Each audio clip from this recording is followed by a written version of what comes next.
열왕기상 13장 1절부터 10절입니다. 열왕기상 13장 1절부터 10절 말씀입니다. 저희 한 절씩 번갈아가면서 교독하겠습니다. 보라, 그때에 하나님의 사람이 여호와의 말씀으로 말미암아 유대에서부터 베델에 이르니 마침 여로보암이 제단 곁에 서서 분향하는지라. 하나님의 사람이 제단을 향하여 여호와의 말씀으로 외쳐 이르되 제단아 제단아, 여호와께서 이와 같이 말씀하시기를 다윗의 집에 요시아라 이름하는 아들을 낳으리니 그가 내 위에 분향하는 산당 제사장을 내 위에서 제물로 바칠 것이요 또 사람의 뼈를 내 위에서 사르리라 하셨느니라 하고, 그 날에 그가 징조를 들어 이르되 이는 여호와께서 말씀하신 징조라. 제단이 갈라지며 그 위에 있는 재가 쏟아지리라 하매, 여로보암 왕이 하나님의 사람이 베델에 있는 제단을 향하여 외쳐 말함은 들을 때에 제단에서 손을 펴며 그를 잡으라 하더라. 그를 향하여 편 손이 말라 다시 거두지 못하며, 하나님의 사람이 여호와의 말씀으로 보인 징조대로 제단이 갈라지며 재가 제단에서 쏟아진지라. 왕이 하나님의 사람에게 말하여 이르되 청하건대 너는 나를 위하여 내 하나님 여호와께 은혜를 구하여 내 손이 다시 성하게 기도하라. 하나님의 사람이 여호와께 은혜를 구하니 왕의 손이 다시 성하도록 전과 같이 되니라. 왕이 하나님의 사람에게 이르되 나와 함께 집에 가서 쉬라. 내가 내게 예물을 주리라. 하나님의 사람이 왕께 대답하되 왕께서 왕의 집 절반을 내게 준다 할지라도 나는 왕과 함께 들어가지도 아니하고 이곳에는 떡도 먹지 아니하고 물도 마시지 아니하리니, 이는 곧 여호와의 말씀이 내게 명령하여 이르시기를 떡도 먹지 말며 물도 마시지 말고 왔던 길로 되돌아가지 말라 하셨음이니이다 하고, 이에 다른 길로 가고 자기가 베델에 오던 길로 되돌아가지도 아니하니라. 아멘. 하나님의 말씀입니다. 모든 인간관계에 있어서 의사소통은 필수적입니다.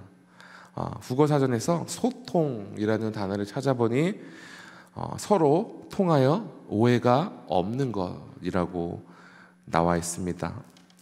만약 다른 사람과 오해가 생겨서 관계가 완전히 틀어졌다면 그 오해를 풀기 위해서 그 사람과 얼굴을 마주보고 앉아서 천천히 상대방의 생각과 입장을 들어주는 것만이 이 잘못된 오해를 풀 수 있는 방법이죠. 여기서 핵심은 상대방의 말을 듣는 것입니다. 다른 사람의 말을 항상 잘 경청하고 들어주신 자세만큼 인간관계에 있어서 정말로 중요한 것이 없죠.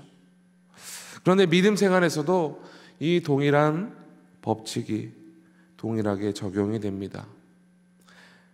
매일 규칙적으로 기도하는 것 매우 중요하죠.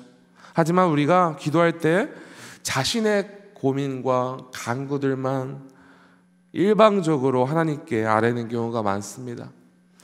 이런 경우에는 우리가 말씀을 묵상해도 우리가 듣고 싶은만 이해하기 원하고 하나님께서 우리에게 말씀하시는 것을 우리가 닫아버리는 경우가 있습니다.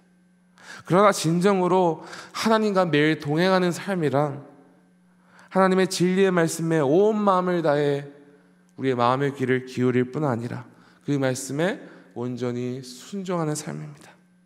하나님께서는 여러 가지 방법으로 우리에게 말씀하십니다. 제일 기본적으로는 하나님의 계시가 기록된 성경 말씀을 통해서 우리에게 말씀하시고, 그 말씀이 선포되는 설교 말씀을 통해서도 말씀하시고, 우리가 기도드리는 중에 우리 마음 안에 하나님께서 말씀하시고, 또 다른 교회의 지체를 통해서도 말씀하시고, 여러 가지 방법으로 우리에게 그분의 뜻을 전달하실 수 있습니다. 그러므로 우리는 하나님의 말씀을 매 순간 들을 수 있도록 우리의 마음의 귀를 활짝 열어놓아야 합니다. 매 순간 하나님의 말씀에 민첩할 수 있는 유일한 방법은 하나님을 경외함으로부터 시작이 됩니다. 우리를 향하여 진리의 말씀을 선포하시는 성령 하나님의 전적으로 의지하며 신뢰할 때만 우리는 진정으로 주님의 말씀을 기울여 그 말씀을 깨닫고 그 말씀에 순종할 수 있습니다. 그런 의미에서 오늘 본문 말씀은 하나님의 음성을 듣는 것에 대해 아주 큰 영적 교훈을 주고 있습니다. 어제 매일 성경 말씀이었던 12장에서는 결국에는 하나님의 뜻대로 이스라엘이 남유다와 북이스라엘 둘로 갈라졌습니다. 그런데 북이스라엘 왕이 된 여로보암은 이 왕에 오르자마자 아주 결정적인 실수를 저질렀습니다. 우리가 알다시피 솔로몬이 건축한 하나님의 성전은 남유다에 속해 있었습니다. 예루살렘에 있었죠. 그래서 여로보암은 자신의 백성들, 즉 북이스라엘 백성들이 성전이 있는 남유다로 돌아가서 하나님께 제사를 드리는 것을 원치 않았습니다. 그래서 북이스라엘에 산당을 짓고 그 산당 안에 금송아지를 만들고, 과거에 이스라엘 백성들이 금송아지를 만들어 우상숭배한 것처럼 그 모습이 다시 재현되게 된 것입니다. 그 결과, 그리고 그 산당에서 제사를 드려야 하니 레위 자손도 아닌 보통 사람들로 마음대로 제사장을 세우고 예배를 위하여 아주 비슷한 날짜를 골라서 금송아지를 섬기고 예배했던 것이죠. 12장 33절은 이러한 여로보암의 악한 행위에 대해 이렇게 기록하고 있습니다. 그가 자기 마음대로 정한 달, 곧 8째 달 15째 날로 이스라엘 자손을 위하여 절기로 정하고 베델에 쌓은 제단에 올라가서 분향하였더라. 하나님께서는 베델에 세워진 산당 안에서 북이스라엘 백성들이 금송아지를 섬기는 명백한 우상숭배를 기뻐하지 않으셨습니다. 그래서 오늘 본문에서 하나님께서는 사람을 보내셨죠. 이 사람을 보내셔서 여로보암이 직접 만들어낸 이 미신 종교의 예배를 전혀 기뻐하지 않으신다는 그 메시지를 확실히 전달했습니다. 저희 한번 2절 말씀을 함께 봉독해 보실까요? 시작. 하나님의 사람이 제단을 향하여 여호와의 말씀으로 외쳐 이르되 제단아 제단아 여호와께서 이와 같이 말씀하시기를 다윗의 집에 요시아라 이름하는 아들을 낳으리니 그가 내 위에 분향하는 산당 제사장을 내 위에서 제물로 바칠 것이요 또 사람의 뼈를 내 위에서 사르리라 하셨느니라 하고, 얼마나 여로보암이 하나님의 말씀을 들을 것 같지 않았더라면 하나님께서 보낸 자가 제단 근처에 가서 제단아 제단아 하면서 하나님의 말씀을 선포한 것이겠습니까? 그리고 그는 훗날 하나님을 경외하는 요시아 왕, 남유다 왕으로 인하여 여로보암이 지금 분향하는 제단 위에 사람의 뼈가 불살라질 것이라는 아주 흉측한 말씀을 선포했습니다. 여러분, 이 사람의 뼈가 제단 위에 올려진다는 것은 그 제단을 아예 능멸하는 것이었습니다. 그리고 우리는 열왕기하 23장 15절 16절에 기록된 말씀을 통해 실제로 하나님께서 말씀하신 바가 이루어졌음을 알 수 있습니다. 제가 한번 읽어보겠습니다. 이스라엘로 범죄케 한 느벳의 아들 여로보암이 베델에 세운 단과 산당을 왕이 헐고 또 그 산당을 불사르고 빻아서 가루를 만들며 또 아세라 목상을 불살랐더라.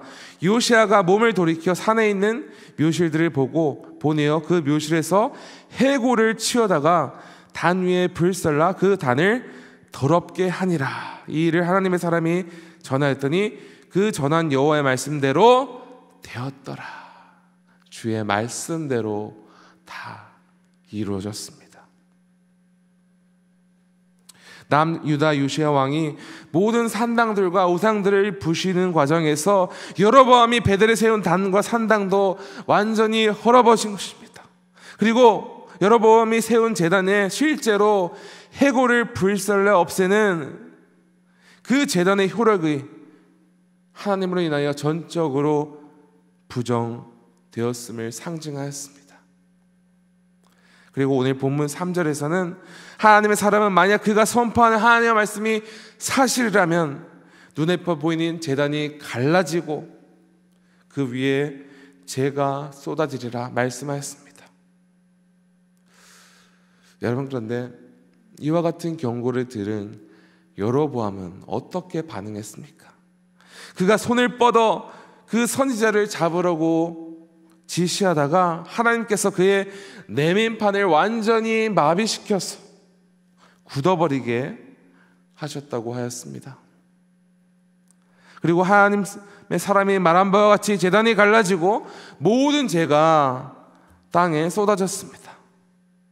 여러분, 하나님께서 꼭 이와 같이 시각적으로 여로보암에게 메시지를 전달한 이유는 무엇이었습니까? 두 가지 이유를 볼 수 있는지로, 첫째로는 하나님께서 이 말씀을 전달하시는 이 사람이 하나님께서 보낸 사람임을 증명하기 위해서며, 두 번째로는 하나님의 경고 메시지에 여로보암이 귀를 기울여서 여로보암이 회개하고 다시 하나님께 돌아올 기회를 주신 것입니다. 그런데 저는 오늘 6절 말씀을 묵상하면서 여로보암이 하나님께로부터 마음이 완전히 떠났음을 알 수 있었습니다. 6절에 이르기를 왕이 하나님의 사람에게 말하이르되 청하건대 너는 나를 위하여 내 하나님 여호와께 은혜를 구하여 내 손이 다시 성하게 기도하라. 하나님 사람이 여호와께 은혜를 구하니 왕의 손이 다시 성하도록 전과 같이 되니라. 너무나 당황한 이 여로보암은 하나님께 보낸 사람에게 이렇게 말한 것이죠. 너희 하나님께 은혜를 구하여 내 손이 원래 상태로 돌아오게 하라. 여로보암은 다른 사람에게 하나님의 은혜를 입도록 부탁해야 할 정도로 하나님과 마음이 멀어졌던 것입니다. 그리고 이 사람이 하나님께 기도드려서 자신의 손이 회복되자 어떻게 반응합니까? 7절입니다. 왕이 하나님의 사람에게 이르되 나와 함께 집에 가서 쉬라. 내가 네게 예물을 주리라. 여로보암은 이런 일이 일어나고 나서 회개할 생각도 없이 이 사람을 잘 설득해서 자신의 편으로 만들어서 자신과 관련된 하나님의 저주를 무효화시키는 것에만 관심이 있던 것이었습니다. 하나님께 진정으로 회개하라는 말씀에는 완전히 마음의 길을 닫아버리고 있었던 것입니다.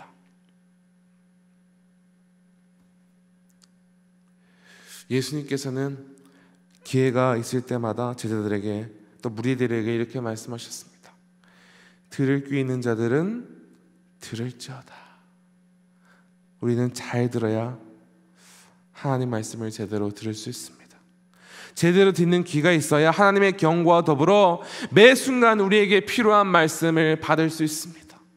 여러분, 매 순간 하나님께 인도하심을 받는 삶을 살기 원합니까? 우리가 위로가 필요한 순간 주님께 위로를 받으시고 싶습니까? 우리의 격려의 메시지가 필요한 순간 하나님께 격려의 메시지를 받고 싶으십니까? 모든 환난과 어려움의 순간 하나님께서 여러분과 함께 하셔서 여러분의 마음을 붙잡아 주시기 원하십니까? 그렇다면 우리는 여로보암처럼 영적인 귀가 꽉 막혀서 하나님의 말씀을 듣지 못하는 영적 침체 상태에 빠져서는 안 됩니다. 하나님께서는 여로보암에게 아주 강력한 방식을 통해서 회개의 말씀을 전했지만 이 명백한 하나님의 말씀을 여로보암은 듣지를 못했습니다. 일부러 듣지 않는 것이 아니라 듣지 못하는 것입니다. 그러므로 이는 주의 말씀을 잘 들을 수 있는 귀가 있도록 주님께 매일 간구해야 합니다. 주님, 오늘 하루도 성령 하나님께 우리가 온전히 순복합니다. 주께서 우리를 통치하여 주시고 주의 뜻과 말씀을 우리에게 말씀하옵소서. 또한 주의 말씀을 들을 수 있는 귀를 허락하여 주시옵소서. 이렇게 매일같이 간구해야 하는 것이 하나님의 말씀을 받는 데 있어서 너무나 중요한 것입니다. 오늘 성도 여러분께서는 겸손히 하나님의 뜻을 듣는 일에 전념하고 계십니까? 오늘 하루도 하나님의 은혜를 힘입어 우리의 영적 귀가 활짝 열려 있어서 우리를 향한 주의 말씀을 듣고 그 말씀에 반응하며 순종하는 은혜가 있기를 간절히 축원합니다. 함께 기도하겠습니다. 아버지 하나님 감사합니다. 주님, 우리가 늘 우리의 주 되신 하나님의 말씀을 받기 위해 우리의 마음과 또 우리의 귀가 활짝 열려 있기를 간절히 소망합니다. 주님, 그러나 우리는 죄인입니다. 우리가 하나님께 순복하는 대신에 우리 자신의 뜻을 위하여, 우리 자기의 욕심을 위하여 우리의 마음의 귀를 완전히 닫고 우리의 뜻대로 행할 때가 있습니다. 주여, 그러나 매일 매 순간 우리의 삶을 온전히 주께 맡기며 주께서 말씀하시는 바에 귀 기울이며 온전히 전념하는 우리 모두 되게 하여 주시옵소서. 그래서 모든 필요의 순간 우리를 끝까지 책임지시는 하나님의 인도하심을 받아 마지막 그날까지 거룩하고 성결한 삶을 살아갈 수 있도록 주여 인도하여 주시옵소서. 오늘도 그러한 삶을 살아가게 하실 성령 하나님을 믿사오며 이 모든 말씀 우리 구주 예수 그리스도 이름으로 기도합니다. 아멘. 하늘에 계신 우리 아버지여, 이름이 거룩히 여김을 받으시오며 나라가 임하시오며 뜻이 하늘에서 이루어진 것 같이 땅에서도 이루어지이다. 오늘 우리에게 이러한 양식을 주시옵고 우리가 우리에게 죄 지은 자를 사하여 준 것 같이 우리 죄를 사하여 주시옵고 우리를 시험에 들게 하지 마시옵고 다만 악에서 구하시옵소서. 나라와 권세와 영광이 아버지께 영원히 있사옵나이다. 아멘. 함께 개인적으로 계속 기도하시겠습니다.